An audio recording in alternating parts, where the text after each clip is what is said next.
ನಮಸ್ತೆ ಬಂಧುಗಳೇ, ಗೋವಿಂದ ಸವಿರುಚಿ GVR all-round ಚಾನಲನ್ನು ಸಬ್ಸ್ಕ್ರೈಬ್ ಮಾಡ್ಕೊಳ್ಳಿ. ಹೊಸ ವಿಡಿಯೋಗಳಿಗಾಗಿ ಬೆಲ್ ಐಕನ್ನ ಪ್ರೆಸ್ ಮಾಡಿ. ಈ ರೀತಿಯಾಗಿ ಚಿರೋಟಿ ರವಾದಿಂದ ಬ್ರೇಕ್ಫಾಸ್ಟನ್ನು ಹಿಂದೆಂದೂ ಮಾಡಿರ್ಲಕ್ಕಿಲ್ಲ. ಇದು ನೋಡ್ರಿ, ನಮ್ಮ ಉತ್ತರ ಕರ್ನಾಟಕದ ಸ್ಪೆಷಲ್ ತಾಲಿಪಟ್ಟು. ಇದು ಬೆಳಗಿನ ಉಪಹಾರಕ್ಕೆ ಹೇಳಿ ಮಾಡಿಸಿದಂಥ ತಿಂಡಿ ಬಂಧುಗಳೇ. ಈ ತಾಲಿಪಟ್ಟು ಎಲ್ಲರೂ ಮಾಡುವಂಥ ತಾಲಿಪಟ್ಟಲ್ಲ, ತುಂಬಾ ಡಿಫ್ರೆಂಟ್ ಆಗಿದೆ. ಇದಕ್ಕೆ ಹಾಕಿರುವಂಥ ಸೀಕ್ರೆಟ್ ಇಂಗ್ರೀಡಿಯೆಂಟ್ ಕೂಡ ತುಂಬಾ ಸ್ಪೆಷಲ್ ಆಗಿದೆ ಬಂಧುಗಳೇ.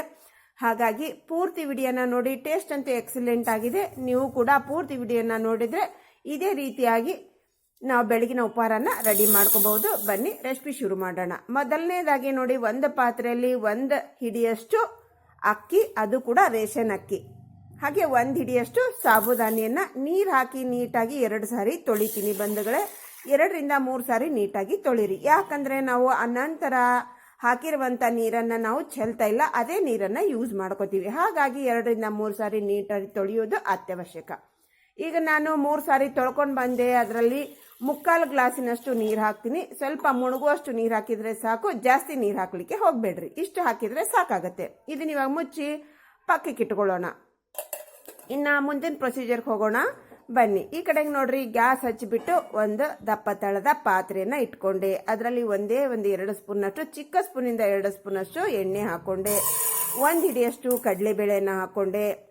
ಒಂದು 8 ರಿಂದ 10 ಕಾಳುಮೆಣಸು, 1/4 ಇಂಚಿನಷ್ಟು ಶುಂಠಿ, ಒಂದು ಅರ್ಧ ಸ್ಪೂನ್ನಷ್ಟು ಧನಿಯಾ ಕಾಳು ಹಾಕೊಂಡು ಇದನ್ನ ನೀಟಾಗಿ ಲೋ ಟು ಮೀಡಿಯಂ ಫ್ಲೇಮಲ್ಲೇ ಚೆನ್ನಾಗಿ ಘಮ ವಾಸನೆ ಬರುವ ಹಾಗೆ, ಕಲರ್ ಚೇಂಜ್ ಆಗಬೇಕು, ಕೆಂಪಣ್ಣ ಬರಬೇಕು, ಅಲ್ಲಿವರೆಗೆ ನಾವು ಇದನ್ನ ಹುರ್ಕೋಬೇಕು. ಫ್ಲೇಮ್ ಲೋನಲ್ಲೇ ಇರಲಿ. ಗ್ಯಾಸ್ ಫ್ಲೇಮನ್ನು ಹೈ ಇಡಲಿಕ್ಕೆ ಹೋಗಬೇಡಿ. ನಾವು ಎಷ್ಟು ಚೆನ್ನಾಗಿ ಲೋ ಫ್ಲೇಮ್ನಲ್ಲಿ ಹುರ್ಕೋತೀವಿ ಅಷ್ಟು ಘಮ ವಾಸನೆ ಬರುತ್ತೆ. ಟೇಸ್ಟ್ ಕೂಡ ತುಂಬಾನೇ ಚೆನ್ನಾಗಿರುತ್ತೆ. ಅದಾದ ನಂತರ ನೋಡ್ರಿ, ಇಲ್ಲೇ 4 ರಿಂದ 5 ಬೆಳ್ಳುಳ್ಳಿ ಮಾತ್ರ ಹಾಕಿ ಬಂಧುಗಳೇ, ಜಾಸ್ತಿ ಹಾಕ್ಲಿಕ್ಕೆ ಹೋಗಬೇಡಿ. ಒಂದು ಅರ್ಧ ಸ್ಪೂನಷ್ಟು ಜೀರಿಗೆ, ಅರ್ಧ ಸ್ಪೂನಷ್ಟು ಅಜವಾನ ಹಾಕೊಂಡ್ರಿ. ಅಜವಾನ ಹಾಕೊಳ್ಳೋದ್ರಿಂದ ಟೇಸ್ಟು ಚೆನ್ನಾಗಿರ್ತೈತ್ರಿ. ಮತ್ತು ಇನ್ನೊಂದೇನಪ್ಪ ಅಂದ್ರೆ, ನಾವು ತಿಂದ ಆಹಾರವನ್ನ ಸಹಜವಾಗಿ ಜೀರ್ಣ ಮಾಡ್ತೈತ್ರಿ. ಅದಕ್ಕೆ ಮಿಸ್ ಮಾಡ್ದನ ಅಜವಾನ ಹಾಕ್ರಿ. ನಂತರ ನೋಡ್ರಿ, ಒಂದು 4 ಬ್ಯಾಡಿಗೆ ಮೆಣಸಿನ್ಕಾಯಿ, 1-2 ಖಾರದ ಮೆಣಸಿನ್ಕಾಯಿನ ಹಾಕೊಂಡ್ರೆ ಅದು ಹಾಕೊಳಕ ಜಾಸ್ತಿ ಟೈಮ್ ತಗೊಳಂಗಿಲ್ರಿ. 1 ನಿಮಿಷದೊಳಗೆ ನಮ್ಮ ಮೆಣಸಿನ್ಕಾಯಿ ಫ್ರೈ ಆಯ್ತು. ನಂತರ ಒಂದು ಅರ್ಧ ಸೂಡಿನಷ್ಟು ಕೊತ್ತಂಬರಿ ಸೊಪ್ಪನ್ನ ನೀಟಾಗಿ ತೊಳ್ಕೊಂಡು ಸೋಸ್ಕೊಂಡು ಇಟ್ಕೊಂಡಿದ್ದೀನ್ರ, ಸ್ವಲ್ಪ ಎಳೆ ಕಡ್ಡಿ ಸಮೇತ ಅದನ್ನ ಹಾಕೊಂಡೇನ್ರಿ. ಸ್ವಲ್ಪ ಕಟ್ ಮಾಡಿ ಹಾಕೊಳ್ರಿ, ಭಾಳ ಉದ್ದಿರ್ತೈತಲ್ರಿ, ಹಂಗಾಗಿ ಸ್ವಲ್ಪ ಕಟ್ ಮಾಡಿ ಹಾಕೊಳ್ರಿ.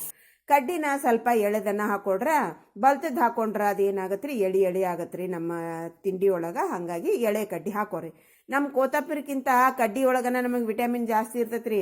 ಹಂಗಾಗಿ ಕಡ್ಡಿ ಜಾಸ್ತಿ ನಾವು ಯೂಸ್ ಮಾಡ್ಬೇಕ್ರಿ, ಬಿಸಾಕಕ್ಕೆ ಹೋಗ್ಬೇಡ್ರಿ. ಈಗ ನೋಡ್ರಿ, ಇದು ನೋಡ್ತಾನ ನಮ್ಗೆ ಸೊಪ್ಪು ಫ್ರೈ ಆಯ್ತ್ರಿ. ಯಾವುದೇ ಸೊಪ್ಪಾದ್ರೂ ಫ್ರೈ ಆಗ್ಲಿಕ್ಕೆ ಟೈಮ್ ತಗೊಳಂಗಿಲ್ರಿ, 1 ನಿಮಿಷ ಸಾಕ್ರಿ. ಇದು ಕಂಪ್ಲೀಟ್ ಆಗಿ ತಣ್ಣಗಾದ ನಂತರ ಮಿಕ್ಸಿ ಜಾರ್ನಲ್ಲಿ ಹಾಕೊಂಡಿನ್ರಿ. ಇದ್ರಾಗ ಒಂದಿಷ್ಟ ಕರಿಬೇವು ಹಾಕೊಂಡಿನ್ರಿ. ಹಾಗೆ ರುಚಿಗೆ ಅನುಸಾರ ನೋಡ್ರಿ, 1/4 ಸ್ಪೂನಷ್ಟು ಕಲ್ಲುಪ್ಪು ಹಾಕೊಂಡಿನ್ರಿ. ನಿಮ್ಮ ಕ್ವಾಂಟಿಟಿ ನೋಡ್ಕೊಂಡ ಉಪ್ಪನ್ನ ಹೆಚ್ಚು ಕಮ್ಮಿ ಮಾಡ್ಕೊರಿ, ಖಾರ ಉಪ್ಪು. ಈಗ ಇದನ್ನ ನೋಡ್ರಿ, ಸ್ವಲ್ಪ ತರಿ ಆಗಿ ರುಬ್ಕೊಂಡ್ ಬಂದಿನ್ರಿ. ಇದನ್ನ ನಾನು ಕಾಣಕತ್ತ ಹೋದಲ್ರಿ, ಇದು ನುಣ್ಣಗ ಪುಡಿ ಮಾಡ್ಕೋಬೇಡ್ರಿ, ನೀರು ಹಾಕ್ಬೇಡ್ರಿ, ಹಂಗೆ ಡ್ರೈ ಆಗಿ ನಾವು ಇದನ್ನ ಗ್ರೈಂಡ್ ಮಾಡ್ಕೊಂಡು ಬರ್ಬೇಕ್ರಿ. ಅದನ್ನ ನೋಡ್ರಿ, ಈಗ ನಾನು ಮಸಾಲೆ ಹುರ್ಕೊಂಡಿದ್ನಲ್ರಿ, ಅದ್ರಾಗ ಜಿಡ್ಡು ಭಾಳ ಇತ್ರೆ, ಅದಕ್ಕೆ ಹಾಕಿದೀನ್ರಿ ನಾನು. ಅದು ಕೂಡ ಯಾಕೆ ವೇಸ್ಟ್ ಮಾಡ್ಬೇಕು ಅಂತ ಹೇಳಿ.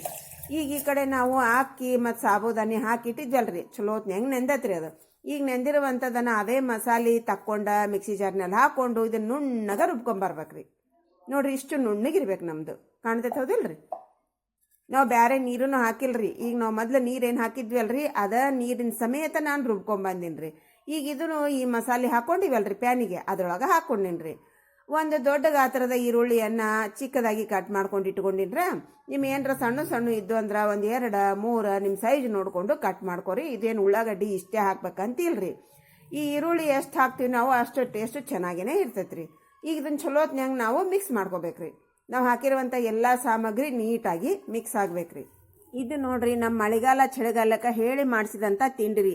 ಈ ತಿಂಡಿಯನ್ನ ತಿನ್ನೋದ್ರಿಂದ ಮಳೆಗಾಲಕ್ಕೆ ಬರುವಂಥ ಸಮಸ್ಯೆ ಏನಪ್ಪಾ ಅಂದ್ರೆ, ಪ್ರತಿಯೊಬ್ಬರಿಗೂ ಚಳಿಗಾಲ ಮಳೆಗಾಲದಲ್ಲಿ ಕಾಲು ನೋವು, ಮಂಡಿ ನೋವು, ಬ್ಯಾಕ್ ಪೇನ್, ಇದನ್ನ ತಿನ್ನೋದ್ರಿಂದ ಈ ಸಮಸ್ಯೆಯಿಂದ ನಾವು ದೂರ ಇರಬಹುದ್ರಿ. ನಾವು ದಿವ್ಸಕ್ಕೆ ಒಂದ್ಸಾರಿ ಅವಾಗ ಮಾಡಿ ತಿನ್ನೋದ್ರಿಂದ ನಮಗೆ ಮಂಡಿ ನೋವು ಬರಲ್ಲ, ಬ್ಯಾಕ್ ಪೇನು ಬರಲ್ಲ, ಜಾಯಿಂಟ್ ಪೇನು ಆಗಲ್ಲ ರೀ. ಇದ್ರೊಳಗೆ 2 ಸ್ಪೂನ್ ಎಳ್ಳು ಹಾಕಿ 1/4 ಸ್ಪೂನ್ ಅರಿಶಿಣ ಹಾಕಿ ಮಿಕ್ಸ್ ಮಾಡ್ಕೊಂಡಿನ್ರಿ. ಈಗ ಇದು ನೋಡ್ರಿ ಚಿರೋಟಿ ರವೆ 1 ಕಪ್ ತೊಗೊಂಡಿನ್ರಿ ನಾ, ಸಣ್ಣ ಕಪ್ಪಿನಿಂದ 1 ಕಪ್ ತೊಗೊಂಡಿನ್ರಿ. ಈಗ ನಾ ಹಾಕಿರುವಂಥ ಈ ಮೆಜರ್ಮೆಂಟ್ಗೆ ಈ 1 ಕಪ್ ರವೆ ಸರಿ ಹೋಗುತ್ರಿ ನನಗೆ.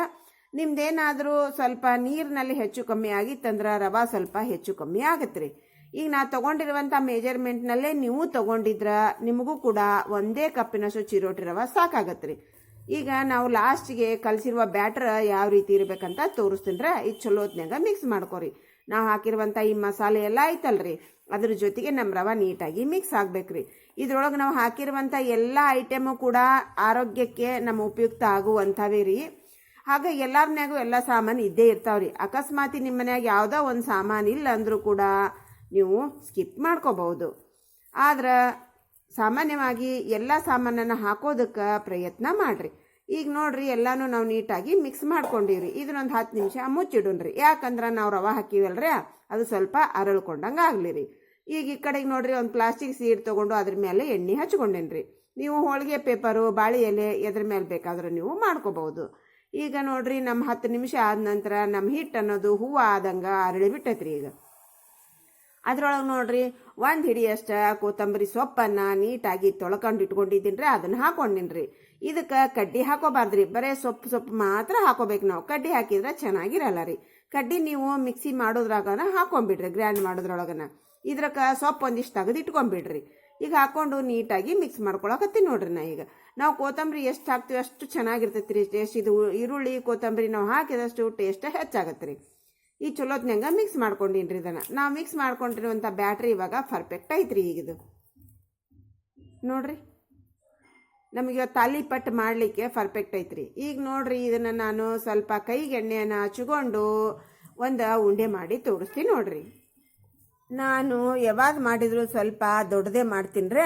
ನಿಮಗೆ ಯಾವ ಸೈಜ್ನಲ್ಲಿ ಬೇಕೋ ಆ ಸೈಜ್ನಲ್ಲಿ ಮಾಡ್ಕೊರಿ. ಈಗೆಲ್ಲ ಉಂಡಿನೂ ನಾನೀಗ ರೆಡಿ ಮಾಡ್ಕೊಂಡ ಬಂದೇನ್ರಿ. ಒಂದು ಉಂಡಿಯನ್ನು ತಗೊಂಡು ನಾವು ಪ್ಲಾಸ್ಟಿಕ್ಕಿಗೆ ಎಣ್ಣೆ ಹಚ್ಚಿದ್ವಲ್ರಿ, ಅದ್ರ ಮೇಲೆ ಇಟ್ಕೊಂಡು ಸ್ವಲ್ಪ ಎಣ್ಣೆ ಹಾಕೋತೀನಿ ರೀ ಮ್ಯಾಲೆ. ಈಗ ನೋಡ್ರಿ ಎಣ್ಣೆ ಹಾಕ್ಕೊಂಡು ಮೊದಲಿಗೆ ನಾವು ನಡಕ್ಕೆ ಒತ್ತಬೇಕ್ರಿ. ಸ್ವಲ್ಪ ಅಗಲಾಗುತ್ತಾನ, ಹಂಗೆ ಎಷ್ಟು ಅಗಲಾಗುತ್ತಾನ ನಾವು ನಡಕ್ಕೆ ಒತ್ತಬೇಕ್ರಿ. ಇದು ತಾಲಿಪಟ್ಟು ಮಾಡುವಂಥ ಟೆಕ್ನಿಕ್ ರೀ ಇದು. ಈ ಟೆಕ್ನಿಕನ್ನು ಉಪಯೋಗಿಸಿ ನೀವು ಮಾಡಿದ್ರಂದ್ರೆ ತಾಲಿಪಟ್ಟ ದಪ್ಪ ತೆಳ್ಳಗ ಹರಿಯಂಗಿಲ್ರಿ. ಈವನ್ ಆಗಿರುವಂಥ ತಾಲಿಪಟ್ಟ ರೆಡಿ ಆಗ್ತೈತ್ರಿ. ನಂತರ ನಾವು ದಂಡಿ ಹಿಂಗೆ ಒತ್ಕೊಂತ ಬರ್ಬೇಕ್ರಿ.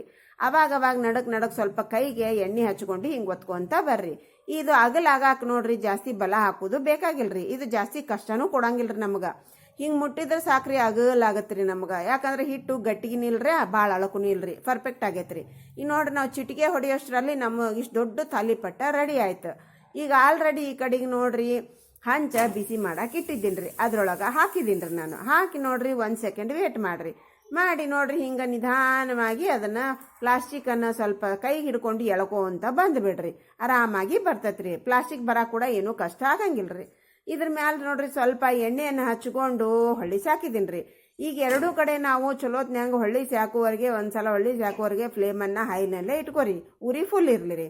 ಈಗ ಇನ್ನೊಂದ್ಸಲ ಹೊಳ್ಳಿಸಿ ಹಾಕ್ತೀನಲ್ರಿ, ಆವಾಗ ಫ್ಲೇಮನ್ನು ಲೋ ಇಟ್ಕೊಂಡು ಸ್ವಲ್ಪ ಗರಿ ಆಗುವವರೆಗೆ ನಾವು ಇದನ್ನು ಸುಟ್ಕೊಂಡ್ರೆ ಟೇಸ್ಟ್ ಮಾತ್ರ ಭಾಳ ಅಂದ್ರೆ ಭಾಳ ಚೆನ್ನಾಗಿರ್ತೈತ್ರಿ. ಈಗ ಎರಡೂ ಕಡೆ ನೋಡ್ರಿ ಸ್ವಲ್ಪ ನಮ್ಗೆ ಇದ್ರೊಳಗೆ ಕಲರ್ ಕಾಣೋದಿಲ್ರಿ, ಯಾಕಂದ್ರೆ ಕೆಂಪು ಇರ್ತೈತಲ್ರ, ಸ್ವಲ್ಪ ಬ್ರೌನ್ ಕಲರ್ ಆಗುವಂಗೆ ಮಾಡ್ಕೊರಿ. ಹಿಂಗೆ ಮಿಕ್ಕಿದ ಹಿಟ್ಟು ಐತಲ್ರಿ, ಎಲ್ಲ ಹಿಟ್ಟನ್ನು ನಾವು ಹಿಂಗೆ ರೆಡಿ ಮಾಡ್ಕೊಂಡ ಬರೋಣ್ರಿ. ಈಗ ಎಲ್ಲಾನು ನಾನು ರೆಡಿ ಮಾಡ್ಕೊಂಡು ಆಯ್ತ್ರೆ. ಇವಾಗ ಸರ್ವ್ ಮಾಡ್ಕೊತೀನಿ ನೋಡ್ರಿ. ಈ ತಿಂಡಿ ನಮಗೆ ನಾಲ್ಗೆಗೆ ರುಚಿ ಅಷ್ಟೇ ಅಲ್ರಿ, ನಮ್ಮ ಆರೋಗ್ಯ ದೃಷ್ಟಿಯಿಂದ ಕೂಡ ತುಂಬ ಅಂದರೆ ತುಂಬಾನೇ ಒಳ್ಳೆಯದು. ಇದಕ್ಕೆ ಚಟ್ನಿ ಪಲ್ಯ ಏನೂ ಬೇಕಂತಿಲ್ರಿ. 1 ಸ್ಪೂನ್ ಬೆಣ್ಣೆ ಒಂದಿಷ್ಟು ಮೊಸರು ಹಾಕೊಂಡು ತಿಂತಾ ಇದ್ರು ನೋಡ್ರಿ, ಆಹಾಹಾ ಏನು ರುಚಿ ಐತಂತೀರಿ. ನಿಮ್ಮ ಹತ್ರ ಬೆಣ್ಣೆ ಮೊಸರು ಇಲ್ವಾ, 1 ಸ್ಪೂನ್ ತುಪ್ಪ ಹಾಕೊಂಡು ತಿನ್ರಿ, ಅದ್ರ ಜೊತೆ ಕೂಡ ಸಖತ್ತಾಗಿರ್ತೈತೆ. ಈಗ ಇದಕ್ಕೆ ಎಕ್ಸ್ಟ್ರಾ ಟೇಸ್ಟ್ ಬೇಕಂದ್ರೆ ನೀವು ಪಲ್ಯ ಚಟ್ನಿ ಮಾಡ್ಕೊರಿ, ಅದರ ಅವಶ್ಯಕತೆ ಬೀಳುದನ ಇಲ್ರಿ. ಈ ಮೊಸರು ತುಪ್ಪ ಇಲ್ಲ ಬೆಣ್ಣೆ ಜೊತೆಗೇನೆ ಎಕ್ಸಲೆಂಟ್ ಟೇಸ್ಟ್ ಐತ್ರಿ. ಇದಕ್ಕೆ ಬಳಸಿರುವಂಥ ಸೀಕ್ರೆಟ್ ಇಂಗ್ರೀಡಿಯೆಂಟ್ ಯಾವುದಂದ್ರೆ ಸಾಬುದಾನಿ ರೀ. ಹಂಗೆ ನಾವು ಕಡಲೆಬೇಳೆಯನ್ನು ಯಾವ ರೀತಿಯಾಗಿ ಫ್ರೈ ಮಾಡಿಕೊಂಡು ಯಾವ ರೀತಿಯಾಗಿ ಗ್ರ್ಯಾಂಡ್ ಮಾಡ್ಕೊಂಡ್ವಿ ಅನ್ನೋದೇ ಮೋಸ್ಟ್ ಇಂಪಾರ್ಟೆಂಟ್ ಆಗುತ್ತೆ. ನಾ ತೋರಿಸಿರುವಂಥ ಮೆಥಡ್ನಲ್ಲಿ ನೀವು ಕೂಡ ಸರಿಯಾಗಿ ಮಾಡಿದರೆ ರುಚಿಕರವಾದ ಆರೋಗ್ಯಕರವಾದ ತಿಂಡಿಯನ್ನು ರೆಡಿ ಮಾಡ್ಕೋಬಹುದು. ಟ್ರೈ ಮಾಡಿರಿ. Thanks for watching. ಬಾಯ್.